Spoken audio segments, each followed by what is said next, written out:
And Todd, hit it. Welcome, everyone. Welcome to A Life in the Arts, our Zoom series celebrating people who've committed their lives to the arts. I'm Todd Whitley, the Executive Director of the Masterwork Music and Art Foundation. A little about Masterwork. Masterwork was founded over 50 years ago as an organization committed to excellence in the arts. It's evolved over time, and today it offers a series of grants at different levels. There's a premier award, a $10,000 award that goes out to an individual artist. There are community arts grants that go out to artists or organizations who are working on community arts projects. And then there are competitive awards. Masterwork also offers some free classes and, of course, this Zoom series. It's hosted by our beloved board member, Joseph White. And tonight we're very pleased to have James Coe and Susan Story with us. These are two artists who were involved in a gallery show at the Athens Cultural Center called Seasons of Greene II. And with that, I'm going to hand this off to Joe. Thank you. Well, thank you, Todd. Yeah, this seems to have started because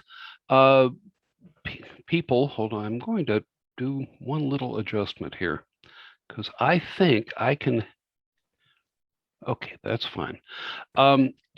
This particular edition of A Life in the Arts really started because some board members saw this art show and thought it would be a great conversation to have and also to share some of the artwork.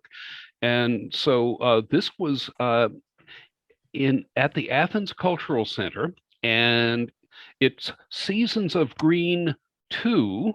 So this is not the first one. Jim, in some ways, I think this is kind of your baby. Because do you want to share about how this all came about? Yes, well, I've been on the board of directors of the Greenland Trust, who was the host of Seasons of Greene.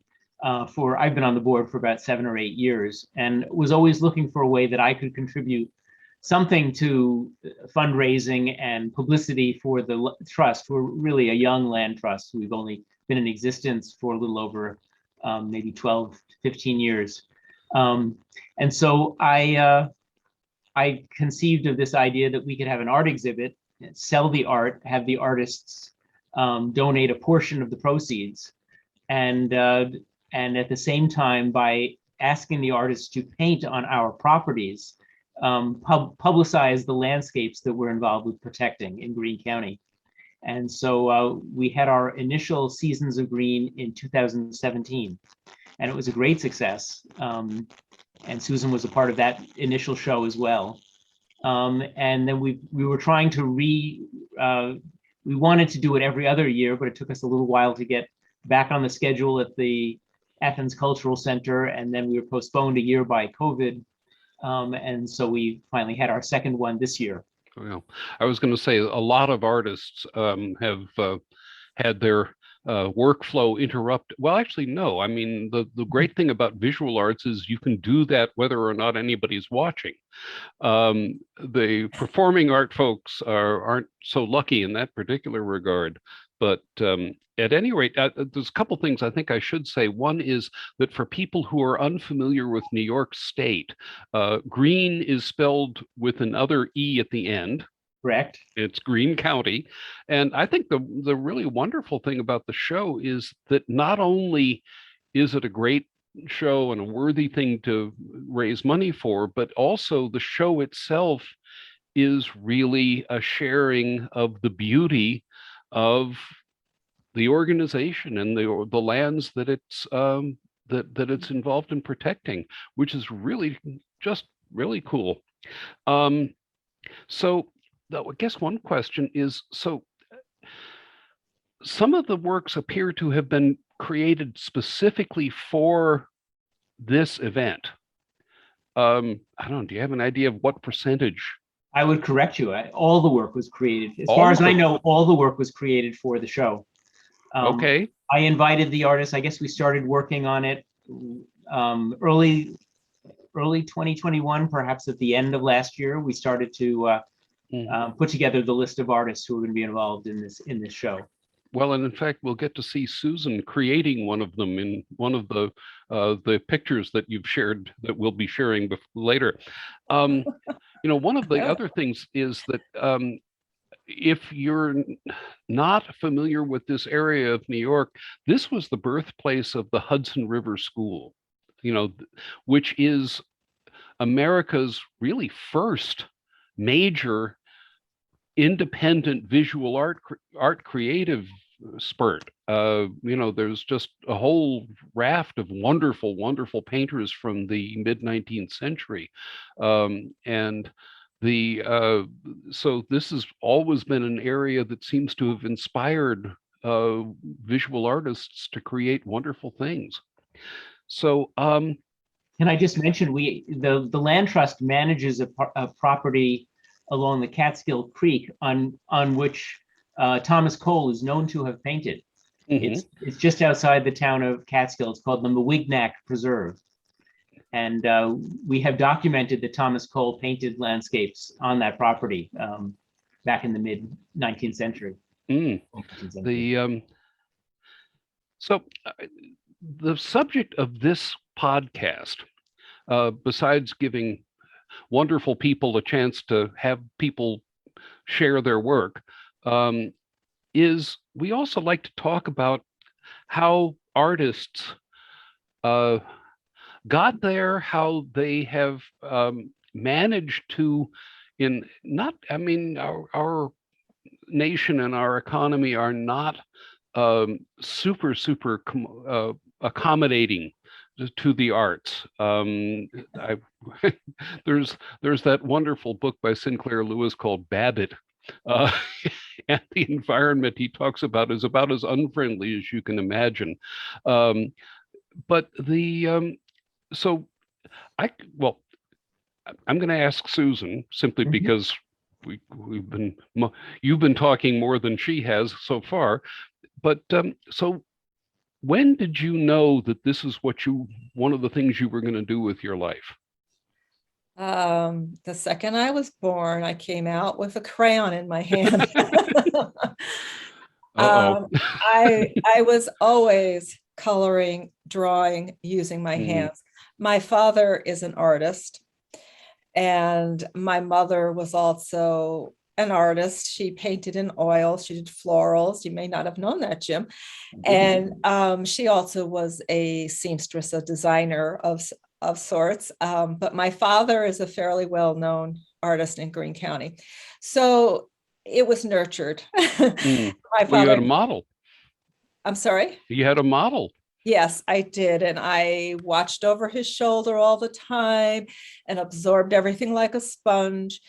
An important turning point, I think, was when he took me down to the city and we went to the Guggenheim to the permanent collection. And I laid my eyes on Degas and Redon.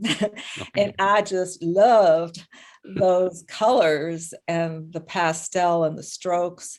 And I never forgot it. And I think that that's just something that always stayed with me. And that's why I picked up my pastels.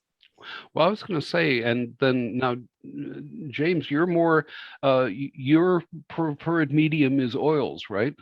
It is today, yes. But I began in this career as an illustrator of birdwatchers field guides. And my illustrations were painted in watercolor and in gouache, and opaque watercolor. So I turned to oils about 22 years ago, but had painted in watercolors for a long time. Yeah, no, in fact, one of our future interviewees is a guy who does historical illustration. And his big client is the National Park Service, which, doing Revolutionary War and colonial period stuff. And we're kind of looking forward to him too. So I guess the other piece, though, is that it's one thing to develop and nurture one's skill in expression, and it's another to kind of make it so that you can make your way in the world with it. And I think that's, I won't be as crass as the acting teacher that I had many, many years ago who said that talent was cheap. Um, but in a way, but in managing to make it so that you can continue doing this is a big challenge. And one of the things we're trying to do as a foundation is one of the reasons we give our large grant every year is we try to find somebody who's making that transition, particularly from academic work into the professions. And so we tried to make it so that it's enough money to make a difference. Because, lots of people have $500 grants. Well, that'll buy you, a few dinners, but that's not going to get you into, out and into the public. But so I guess, what can you offer in terms of something you'd like to share with people who are starting out and beginning to try to create this as a major part of your life? And I mean, listen, I have a day job too, so it's not like we can all just go do what we want. But what is there anything that either of you'd like to share about that particular, getting at the hard part of how do you make it so that you can continue doing this? Well, I think your comment, recalling what your teacher said, that talent is cheap, is not that far off the mark. I do think there are many talented people who have the potential to be artists, but I think from my experience, what it takes is a certain resiliency and persistence. You're unwilling to give up, and you're not dissuaded easily, and you have to have a certain belief in your own capability and your own worth, and not be easily discouraged or take criticism to heart. You just have to forge ahead and believe in what you're doing. Yeah, I frequently label that also the part of it that keeps you going is also called stubborn. Oh, absolutely, absolutely. Yeah. So it's anyway, what you have to do. It's what you need to do. Well, and you have to wear a lot of different hats. Yeah, and be flexible about like what you're going to do next, because you have to what are people listening for too. I am reminded that I'll try to make this one quick, but there's a story. Madeleine L'engle, the writer who wrote A Wrinkle in Time. And if anybody saw that movie a couple of years back, go read the book. It's a bad movie, but but she said that at one point she had received, I think it was 42 rejection notices for that novel, which eventually went on to win the Newbery Award. But when she got the rejection notices, she said, "Oh my God, I guess I'm not really a writer." But the only thing she could think of to do about that revelation was to go write about it. So guess she was, though. It's very true. It's very true. You can enter a painting in a show and win first place, and then you enter into another show and you get rejected. It happens. Oh, indeed. So, all right, now you both live in Greene County, or in that area. I'm in Albany County, but I'm on the edge. I'm on the edge. Okay, yeah. And so how did you come to settle there, or did you grow up there? I did not grow up here. I'm from Yonkers. Okay. My husband is from Freehold. He's from the Stories of Story Nursery in Freehold. Okay. And we were living in Westchester County, and he was a woodworker, and I had started back into painting. I was a fashion designer before I got involved with fine art. So we needed more space, and we started looking all over. We went to Vermont, New Hampshire, Maine. And at the time we had sold our house already. We were living with my parents in Freehold. And my husband said, as a last resort, because we couldn't find anything, let's take a ride to Rensselaerville. So it was perfect. It was beautiful, and lots of space and lots of material for me, lots of inspiration. So that's how I got here. Well, now I'd like to share some of your work. And I have, I've been emailed a bunch of things by Todd and by you.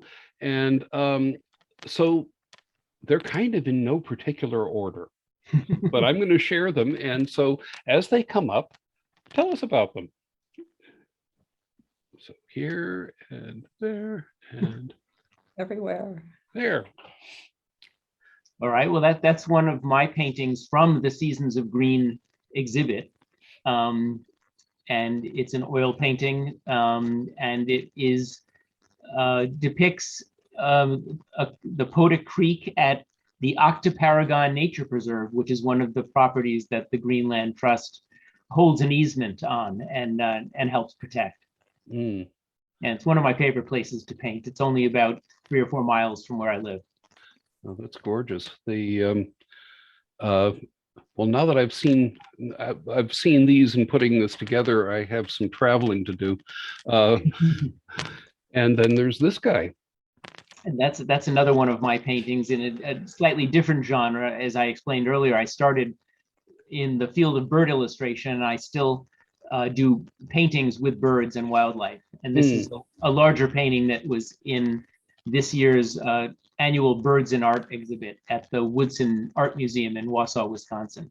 And the museum actually acquired the painting for their permanent collection. Well, that's wonderful. Is that a bufflehead? It looks similar to a bufflehead, but it's a hooded merganser. Okay, yeah, that's the other guys that have the hooked beaks. Yes, the mergansers. but they also have the white on the head like a bufflehead does. So you picked up on that. Okay. And here. Okay, that is mine. It is a pastel, and it is done on watercolor paper, not the traditional sanded paper that people are using. I like to have a lot of texture and build up the textures. That was painted at the Willows along the Hudson River. And I think it's kind of a good example of nature dueling man, because you have the man-made in the background. Yes, indeed. Yeah, it's a beautiful spot though. The Willows actually are my favorite spot. Okay. And here. And that was not in the show. That is just another pastel. It's just one of those subtle moments. I walk every day around the neighborhood a couple of miles, and it's just the way the light was on that particular moment. And it's capturing that fleeting moment. Well, particularly the blue color is that particular time of day. Well, that's also my particular crazy color palette, because I do exaggerate color. I like to do that. But. Okay. And here you are doing that. Well, this is another story. This was a grant project. I received, I'm going to read this because it's long. This project was made possible with funds from the Decentralization Grant Program, a re-grant program of the New York State Council on the Arts with the support of Governor Cuomo and the New York State Legislature, and is administered by the Art Center of the Capital Region. So I had to apply for a grant and make a proposal, and I wanted to paint very large. It was an opportunity to do so. So my project was to paint this 12-foot apple tree that would sort of record the progression through the seasons. And there I am picking an apple from the tree. Well, I was going to say, because it's got blossoms and fruit at the same time. So, it does, and it also has snow on the top of it. Okay. So we go the progression from the cold winter with the snow on the limbs, and back down to fall with naked limbs again. Okay, and I think we have here, this is, The full there you tree. are. Yeah, Yeah. that's a broader view and of the whole finished product. Right. Anyway, That just took about 2 years. I can imagine. Yeah. Yeah, Yeah, that was not done in pastel. That was done with acrylic paint and oil sticks. mm.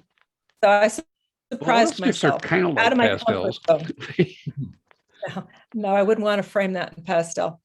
No. Okay. I All right. think Well, it's a that's good our thing to get out of your comfort zone and try different things. always good thing. You learn more about even the stuff you do in your comfort zone when you do that. So Yeah. I'm gonna come back to us. And so one thing I would love for you to share is what's coming up. Where can we see your work in the near future? I have a show that's currently up with another one of the artists who participated in our Seasons of Greene, and a friend of Susan's, Madeleine L'engle, another pastel painter, and the two of us are showing at the Mark Gruber Gallery in New Paltz, and it's been open for about 3 weeks, and it's on exhibit through November 20th. Okay, and Susan. Yes. Presently, I have a few pieces at the Clement Art Gallery, but I will be part of a group show there for the holidays, which will start, I think it's November 26th. Yes, November 26th is the reception, 6 to 8, and that'll be on till January. But I'm also having a solo show at the Kuhar Family Market Gallery, and that's in Rensselaerville. And the reception for that will be November 13th, 1 to 2. Be there. Well, I just want to mention, Susan, you didn't identify where the Clement Art Gallery is. It's in downtown Troy, for those who aren't familiar with it. Thank you very much. You're that's welcome. helpful. So you have my back. okay. So actually, we do have. We do have one of our Masterwork board members who's been watching us, and I was going to allow her to speak. And okay, no, that's fine. And Todd, if you or Alice have any questions you'd like to ask of Susan and James. Yes, I would like to ask a question. Are both of you exclusively landscape and nature painters, or do you do other things? Do you tend to settle in one subject area? I mean, I don't know if that's when you get established, if you're known for your landscapes and nature, or whether you do anything else. I'm just wondering what the range is. Either one. I pretty much stick to my landscapes, although I do figure drawing weekly, just to as an exercise, really. And I was just going to say, I do like to challenge myself with a variety of subject matter. I find that switching from landscape to maybe a painting with wildlife. Last winter, I did some interior scenes and a couple of floral still lifes in the house. And I find that challenging myself with different subjects, it really keeps my work a little fresher. And I don't consciously receive much direction from galleries indicating that they want landscapes over other things. Right. Well, my other question would be, do you work outside, or like do you do sketches or photos and then work inside? Or I'm just curious, because in different periods of art, landscape painters did different ways, including the Hudson River School, which I know a little bit about, but I'm just curious how you work. I can tell from the paintings that you let the materials really shine. I mean, you really use the materials itself. So it's not a question of making nature look, like super real, like a photograph, but it's more, capturing the beauty and whatever way the material lets you. But I'm just curious if you work outside exclusively, or you just, how you work. I find that a mix of working outside and in the studio is best for me. Okay. My inspiration comes from outside, but I find that I do better work in the studio where I'm a little more relaxed and focused. So I go back and forth between outside and in. Right. Yeah. So I was wondering with the bird in the snow, if you were That was a studio. if you would be outside. Well, I was going to say, and I don't think somehow pastels and rain go well together. Yeah. And outdoors. No, but actually I do use water with my pastels, but no, I wouldn't want to do it out in the But you'd rain. want to use it where you want to use it. Right. I work both ways. I will work outside and indoors. I think my work outside is looser and more expressive. I think that when I work in the studio, which I do a lot, I might kind of go a little further than maybe I should have. I think we all tend to do that, actually, Susan. Well. So it is a good practice to work outside. Okay. Agreed. Well, all right. So this has been a lovely I have a couple conversation, and questions, thank Joe. you so much. And I'm just going to invite you back in, Todd, to do the end pitch for Masterwork, because we're looking, and I'm told that in social media or video media stuff, we are supposed to say like, comment, subscribe. Well, before that, Joe, I'd like to get a couple questions in, if Sure, everyone yeah. doesn't mind.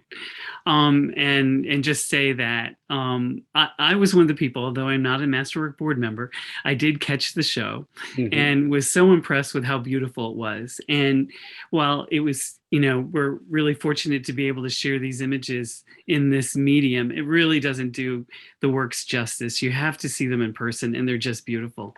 That noted, a few years ago, the Thomas Cole site started to sort of make the case for Thomas Cole as an environmentalist, and noting how a lot of his work was really sort of endowed a certain kind of grandeur and beauty that didn't even exist in some of the actual scenery at the time, as deforestation was becoming an issue. So that really impressed me, that you did this show in particular, looking at protected lands, as a benefit for the Green Land Trust. And so I guess I just wanted to hear your thoughts on sort of continuing that legacy. Well, I just, as a board member of the Land Trust, I will note that we hope to continue the series of Seasons of Greene and have these shows. We're hoping to do it every other year if we can, and perhaps mix it up with different media, invite new artists in each time as well. And because it's not only a successful fundraiser for the Land Trust, it really does help publicize the properties and invite people to go out and see them. When I sat in the gallery a couple of weekend days, I was surprised how many of our visitors went right to the map showing where our properties were located and discussing, oh, we should see this one, we should go to that one.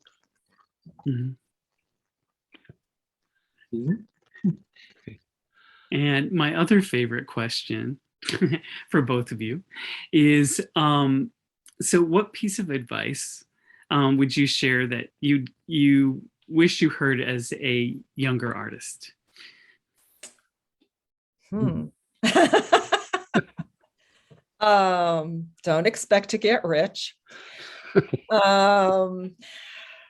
Well, I think we kind of touched on it before. You have to persevere and keep working. And I still take workshops because I feel there's more to learn from people. You learn different things. It can be just a different way to hold something, and it's interesting how it's kind of freeing to try something different with no expectations, and it helps you grow. And I don't think an artist should ever feel like they've reached the best that they can be. They got to keep striving and pushing. And so I'd say they have to work hard and keep growing. Great advice. Mine would be to similar to what Susan just said, is you should never really think too highly of your own work, because that, you shouldn't, because Kiss of death. as soon as you're satisfied with your work, you stop reaching and pushing. Mhm. And I'm very critical of my own work, and I think that keeps me going. And so I can't imagine I'll ever be satisfied. So. Right. Well, thank you so much. Yes, thank you both for You. a wonderful conversation. And so for A Life in the Arts and the Masterwork Foundation, Todd, it's your turn. Yeah, you can find out more about us at masterworkarts.org. You can stay informed by following us on Facebook and our YouTube channel. So thank you all. Great. And thanks.